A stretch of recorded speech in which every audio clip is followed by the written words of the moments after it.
आखिरकार ऐसा क्या रीज़न है कि जिसकी वजह से स्विगी और ज़ोमैटो को हर साल लॉसेस झेलनी पड़ रही है।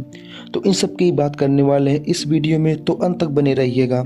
और हाँ, अगर आप इस चैनल पर नए हो तो सब्सक्राइब का बटन प्रेस करना बिल्कुल ना भूलें। बात कर लेते हैं सबसे पहले ज़ोमैटो की शुरुआत कब हुई। ज़ोमैटो की शुरुआत सन 2008 में हुई। ज़ोमैटो को फाउंडर दीपेंद्र गोयल IIT दिल्ली में पढ़ाई कर रहे थे। तब उन्होंने देखा कि उनको बहुत प्रॉब्लम हो रही है ऑनलाइन खाना ऑर्डर करने में। सिर्फ उनको ही नहीं, उनके कॉलेज में भी सबको प्रॉब्लम हो रही थी और उनको अलग अलग फूड के लिए अलग अलग रेस्टोरेंट में ऑर्डर देना पड़ता था। फिर उसके बाद उन्होंने सोचा कि कुछ ऐसा किया जाए ताकि ऑर्डर को एक ही स्थान से हो सके, और इसी आइडिया के बेसिक पर उन्होंने एक फूडी बॉय नाम की एक वेबसाइट बनाई, जिसे साल 2010 में बदलकर उसका नाम ज़ोमैटो रख दिया। शुरुआत में ज़ोमैटो उतना अच्छा परफॉर्मेंस नहीं कर पाया। इसका सबसे बड़ा रीज़न था इंडिया में इंटरनेट की कमी, और धीरे धीरे समय बीतता गया और इंडिया में सस्ता इंटरनेट उपलब्ध होने लगा, जिससे अब सब लोग ऑनलाइन फूड का ऑर्डर करने लगे। उस समय पर ज़ोमैटो को इंडिया के अंदर ग्रो करने का बहुत ही अच्छा चांस था, क्योंकि उस समय ज़ोमैटो का इंडिया के अंदर कोई भी कंपटीटर नहीं था।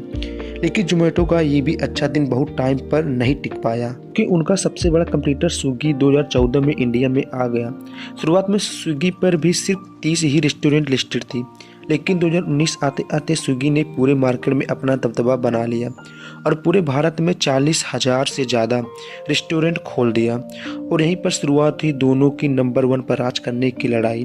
अब ये दोनों कंपनी नंबर 1 पर बने रहने के लिए क्या क्या कर रही हैं, तो ये सब जानने से पहले ये जान लेते हैं कि इनका बिजनेस मॉडल क्या है और ये पैसे कैसे कमाते हैं। तो देखा जाए तो इन दोनों कंपनी का बिजनेस मॉडल सेम कॉन्सेप्ट पर काम कर रहा है, जिसमें से ये 3 मेजर बिजनेस सेगमेंट से पैसा कमाती हैं। पहला है फूड डिलीवरी सर्विस, दूसरा है एडवर्टाइजिंग सर्विस और तीसरा है consultancy business service. Food delivery business में ये दोनों कंपनीज कस्टमर के खाने का चुने गए रेस्टोरेंट से फूड को उनके स्थान पर पहुंचाती है, और अपने इस सर्विस के बदले कंपनीज अपना हर ऑर्डर पर कमीशन लेती है। वहीं पर एडवर्टाइजिंग सर्विस में ये अपने प्लेटफॉर्म पर ऐड चलाकर पैसा कमाती है। यानी कि अगर आप ज़ोमैटो या स्विगी के ऐप पर किसी डिश को सर्च करते हैं तो कुछ रेस्टोरेंट आपको सबसे ऊपर दिखाई देते हैं। अब उसके ऊपर शो करने के लिए या फिर किसी रेस्टोरेंट का ऐड लगाने के लिए ज़ोमैटो या स्विगी उस रेस्टोरेंट से पैसा चार्ज करते हैं। कर रहे हैं बिजनेस कंसल्टेंसी सर्विस की, तो स्विगी या ज़ोमैटो को ये सारी जानकारी मालूम होती है कि स्टेट के किस शहर में कौन सी चीज़ सबसे ज़्यादा फेमस होती है, ताकि वो ज़्यादा से ज़्यादा कस्टमर को अपनी तरफ अट्रैक्ट कर सके। और ऊपर से देखने पर इन बिजनेस का मॉडल बहुत ही अच्छा लगता है, तो इसी वजह से इन्वेस्टर ने इनके ऊपर बहुत सारा पैसा लगाया है। और अगर हम स्विगी की बात करके चलो तो इसके लॉन्च होने के 1 साल बाद ही इन्वेस्टर्स ने इसमें $2 मिलियन का इन्वेस्ट किया।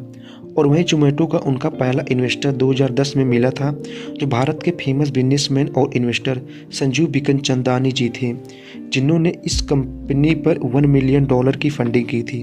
और इसी बेहतरीन बिजनेस मॉडल को देख करके बहुत सारे लोगों ने स्विगी और ज़ोमैटो पर बहुत सारे फंडिंग की।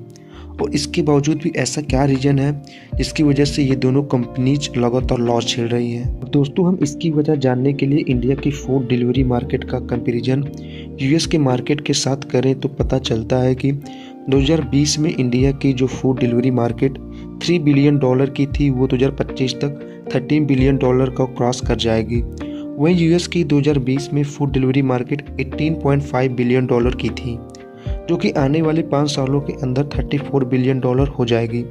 भले ही हमारी फूड डिलीवरी मार्केट US से छोटी है, मगर हमारा ग्रोथ रेट US से बहुत ज़्यादा है। पर एक ही चीज़ है जहां पर हमारी मार्केट US से बहुत पीछे रह जाती है, वो है एवरेज ऑर्डर वैल्यू, जो कि इंडिया के अंदर स्विगी और ज़ोमैटो का सबसे बड़ा लॉस होने का रीज़न बन जाती है। फॉर एग्जाम्पल, US में ऑर्डर एवरेज वैल्यू $35 के आसपास है, जिसपे कंपनीज 30% का मार्जिन कमाती हैं। और वहीं पर इंडिया में जो एवरेज ऑर्डर वैल्यू है वो सिर्फ $5 है, जहां पर कंपनी मुश्किल में 20% मार्जिन कमा पाती है। और इसी 20% पर कंपनी को सॉफ्टवेयर, राइडर्स, लॉजिस्टिक्स के भी खर्चे निकालने पड़ते हैं, जिन्हें निकालने के बाद कंपनी के पास कुछ भी नहीं बचता है, बल्कि कंपनी को उल्टा अपने ही जेब से पैसे लगाने पड़ जाते हैं। एक रिपोर्ट से पता चलता है कि ज़ोमैटो या स्विगी जितने भी ऑर्डर्स डिलीवरी करती हैं, उसमें से मैक्सिमम ऑर्डर पर लॉस झेलना पड़ता है। अगर हम इनके 2020 में हुए लॉस की बात करके चलो तो ज़ोमैटो को 2,367 करोड़ रुपए और स्विगी को 3,320 करोड़ रुपए का लॉस झेलना पड़ा था। हम 2020 में हुए लॉस को बता सकते हैं कि शायद उस टाइम कोविड का समय चल रहा था तो लोग बाहर के सामान ऑर्डर नहीं कर रहे थे, जिससे सिर्फ स्विगी या जोमेटो को ही नहीं बल्कि रेस्टोरेंट को भी बहुत ज़्यादा लॉस उठाने पड़ रहे थे। लेकिन 2021 में बहुत सारी चीज़ें बेहतर हो गई, उसके बावजूद भी स्विगी और जोमेटो लॉस में रहे। अगर हम साल 2021 की बात करके चलूँ तो जोमेटो को 812 करोड़ जबकि स्विगी को भी 1616 करोड़ रुपए का लॉस हो चुका है। लेकिन इतने सारे लॉस के बावजूद भी इन दोनों कंपनी को नंबर 1 बने रहने की लड़ाई चल रही है। इसकी वजह से ना ही ये लोग फूड पर दिए जाने वाले ऑफर्स को बंद कर रहे हैं और ना ही इनके किसी भी एडवर्टाइजमेंट में किसी चीज़ की कमी देखने को मिल रही है।